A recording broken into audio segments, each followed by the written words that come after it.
Hola estudiantes, en el siguiente video aprenderemos que todas las actividades que el cuerpo del animal realiza involucran la contracción muscular, ya sea los músculos que se encuentran adheridos a los huesos y que representan los músculos esqueléticos o los músculos presentes en órganos viscerales y vasos sanguíneos y que se denominarán músculos lisos.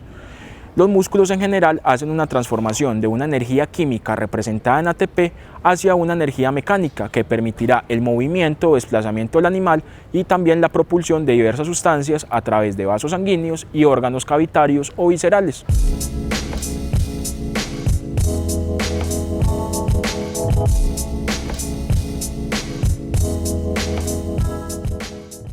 La actividad motora en los animales está regulada por el sistema nervioso.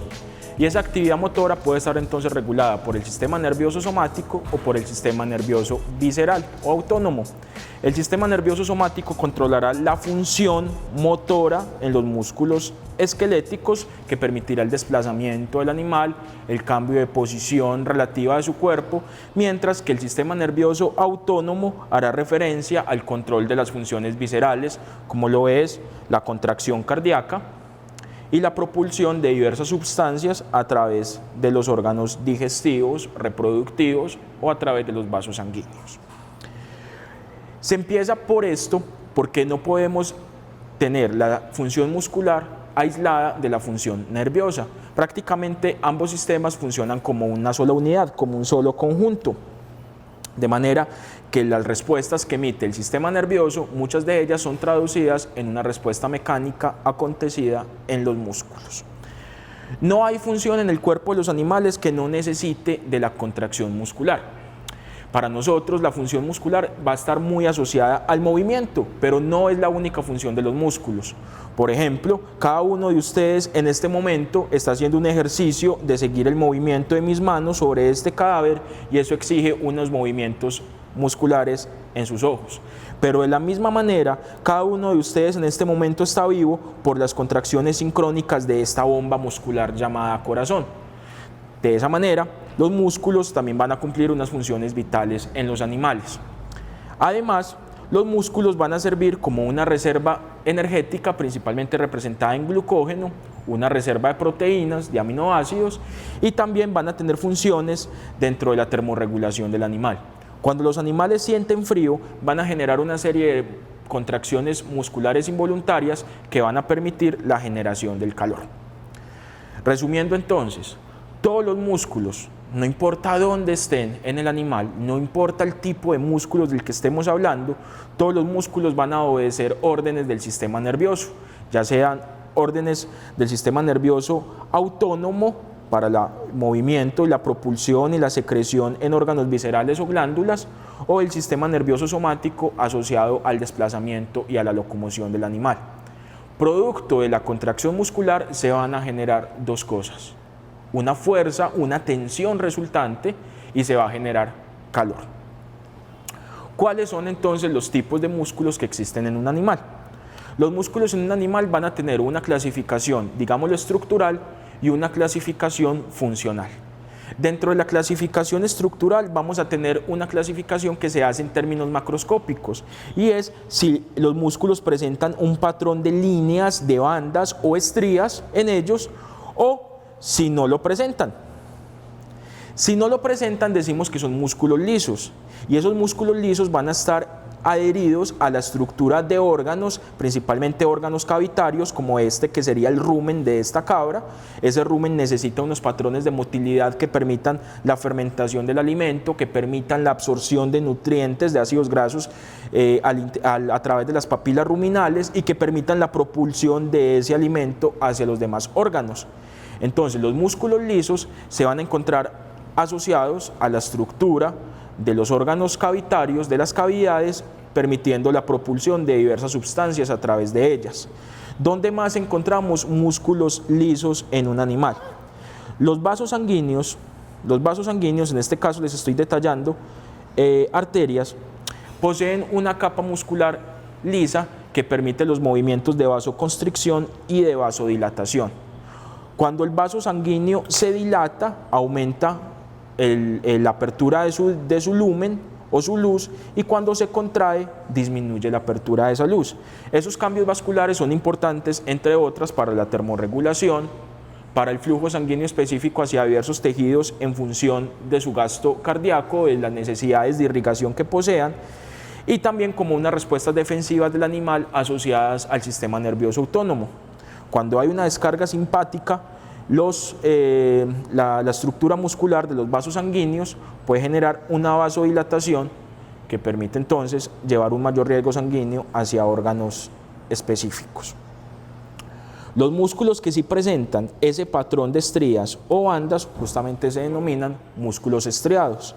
Ese patrón de bandas o estrías viene determinado por la forma de sus células, que generalmente son células alargadas, y también por la presencia en el interior de estas células de unas miofibrillas de proteínas contráctiles como lo son la actina y la miosina, que se encuentran en filamentos lineales.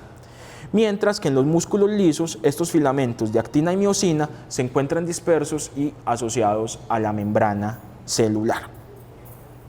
Entonces, clasificación estructural de los músculos en músculos estriados y músculos lisos. La clasificación funcional ya hemos hecho referencia a ella de una manera indirecta. Los músculos pueden ser voluntarios o pueden ser involuntarios. Un músculo es voluntario cuando el animal, bajo una actividad consciente, contrae grupos musculares, por ejemplo, los que permiten el desplazamiento, ¿sí?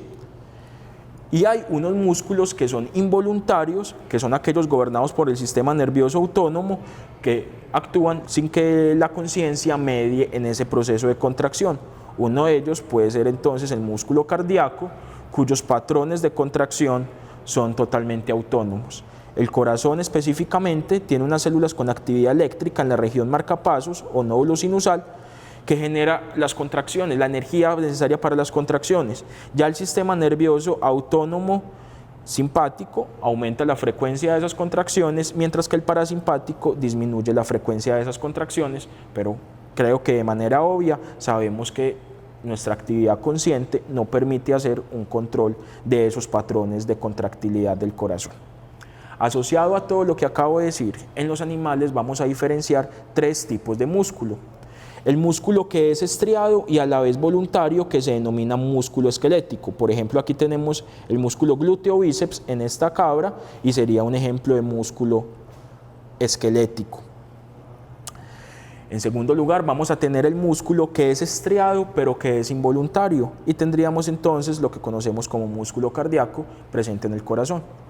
Y en tercer lugar, vamos a tener al músculo liso. Ese músculo liso generalmente es involuntario y es aquel tipo muscular que se encuentra, como lo hemos mencionado, presente en órganos, ¿sí?, como el rumen, como el intestino,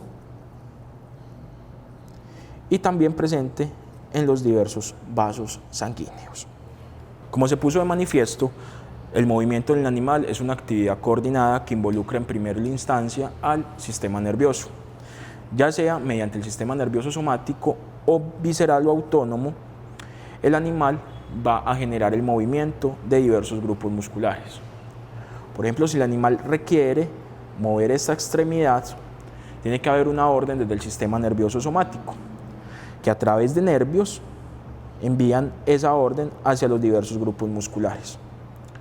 Los músculos se van a constituir en órganos activos del movimiento, es decir, son los músculos los encargados, mediante la contracción muscular, mediante la interacción de su actina y su miosina, de transformar una energía química en una energía mecánica, ¿sí?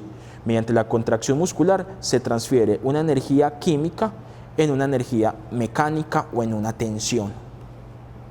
Esa energía mecánica es transferida desde los músculos hacia los huesos a través de una estructura de tejido conectivo denominada tendón. Los huesos van a poseer entonces estructuras especializadas que permiten la fijación de esos tendones. Por ejemplo, aquí tenemos al hueso calcáneo, que hace parte del tarso. Aquí en la tuberosidad del calcáneo se va a insertar justamente el tendón calcáneo, ¿sí? Los tendones en los músculos se clasifican en dos. Tenemos el tendón de origen, que es el que está ubicado de una forma proximal al cuerpo, y el tendón de inserción, que está ubicado de una manera distal. El tendón de origen es aquel que permanece relativamente inmóvil durante el movimiento, mientras que el tendón de inserción es el que va a transferir de una manera más activa la tensión generada en el músculo hacia los huesos. Entre ambos tendones, entre el tendón de inserción y el tendón de origen, se nos va a formar el vientre muscular. El vientre muscular es la estructura más activa durante la contracción y es aquella que propiamente va a generar el movimiento.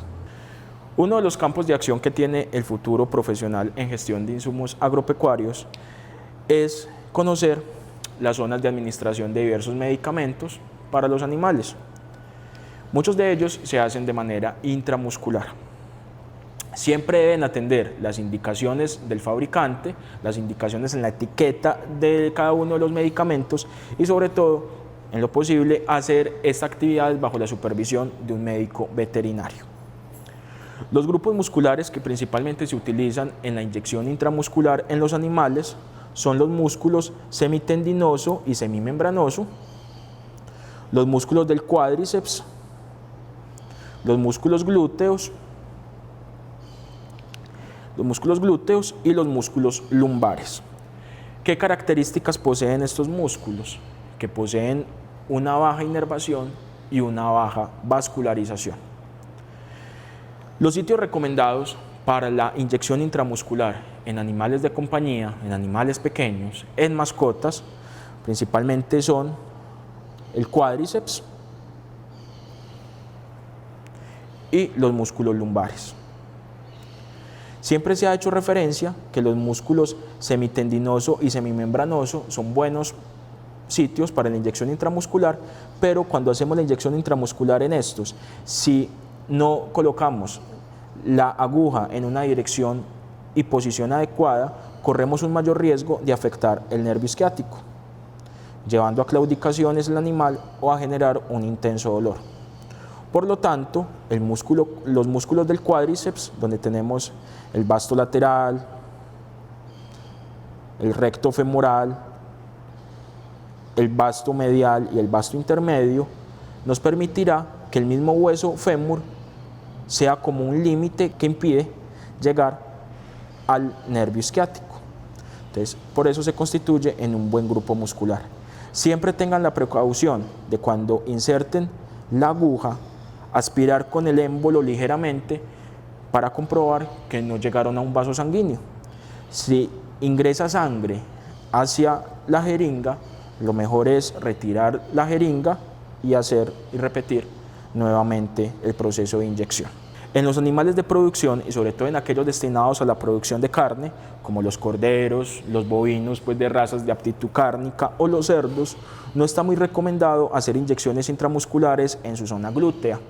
Allí se encuentran los cortes cárnicos de mayor valor, como lo es parte del solomo extranjero o la punta de anca, que son cortes clasificados respectivamente como corte de primera y corte fino, que mediante las inyecciones intramusculares pueden desarrollar algunos procesos de fibrosis que pueden afectar la calidad y la presentación de dichos cortes. Por lo tanto, en los animales de producción cárnica, en los animales de aptitud cárnica, son muy recomendables las inyecciones intramusculares en la región conocida como la tabla del cuello. En equinos, en bovinos, en caprinos, en ovinos, es recomendable hacer las inyecciones intramusculares en esta región. Recuerden de igual manera aspirar un poco de aire con el émbolo de la jeringa para comprobar que no hayamos llegado hacia un vaso sanguíneo.